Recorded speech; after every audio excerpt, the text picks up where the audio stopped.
penguasaan diri, kesabaran. Yang paling sulit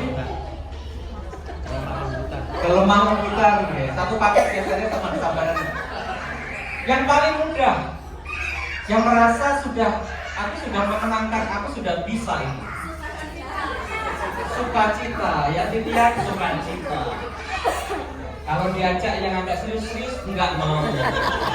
Ya ibadah dulu di RTK jam 6, enggak bisa. Susah, enggak apa. Ada. Oke, ini ya, ini nanti kita bahas.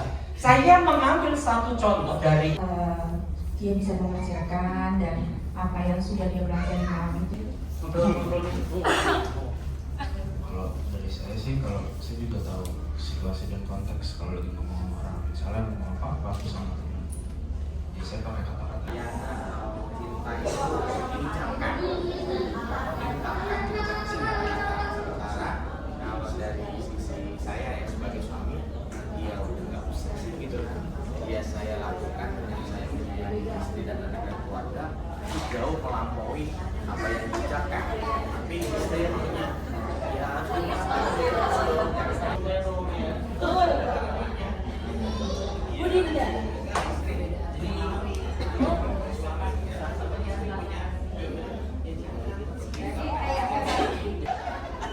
ini kita jarang-jarang tapi serius tuh jarang-jarang.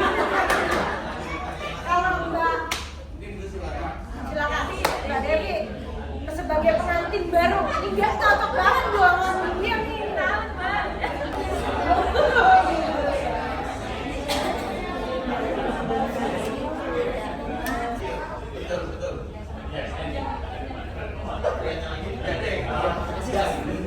Itu ya, dengan dalam komunikasi ya. Kasih. Mungkin ke apa ya? Kalau dari kamu dengan anak. Kalau dengan anak,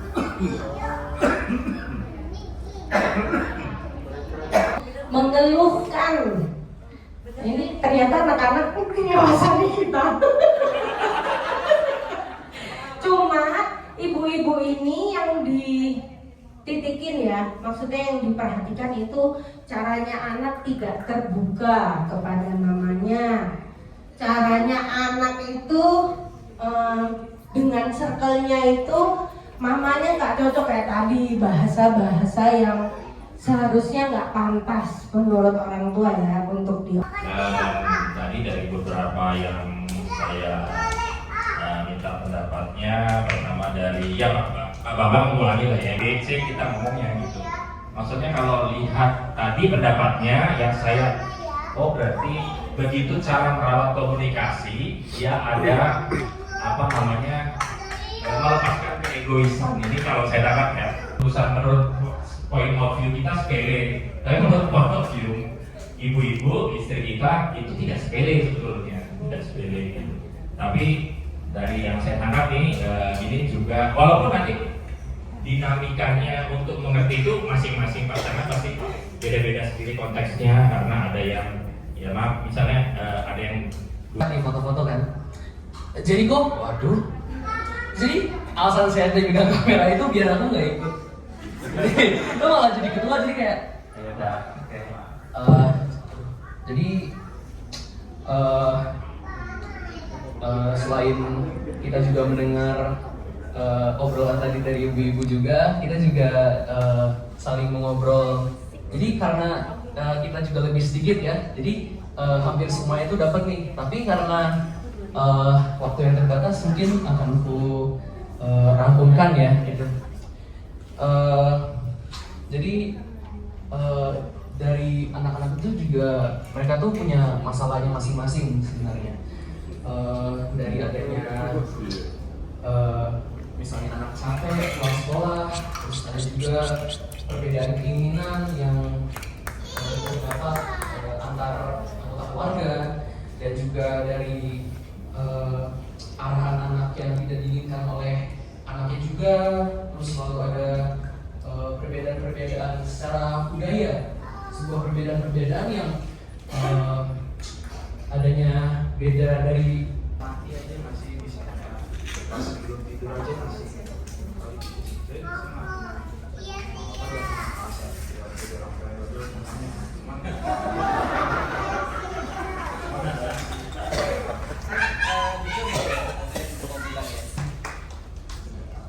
Taufik mengenal suami idaman. Suami idaman menurutku adalah bukan siapa yang paling romantis, tetapi suami idaman adalah tentang dia yang bisa saling mengerti dan saling melengkapi kekurangan kita satu sama lain.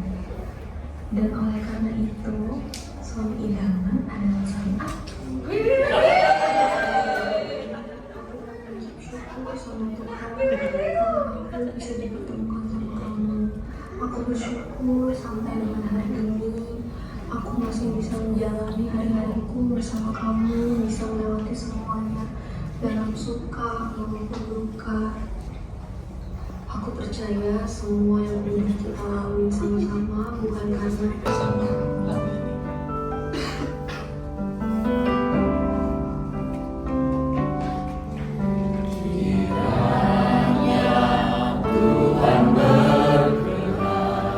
Memberkati.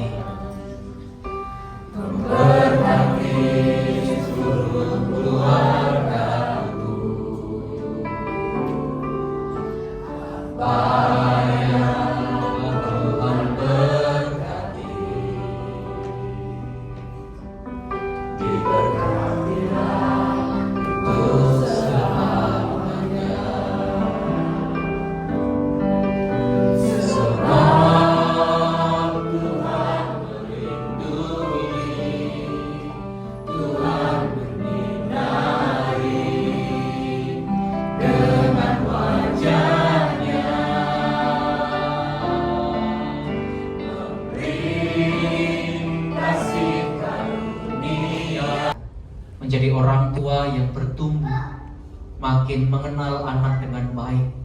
Dan juga sebagai anak, kami juga bertumbuh, juga makin mengenal orang tua dengan baik. Masing-masing kami bukan orang yang sempurna menjalankan peran sebagai suami, sebagai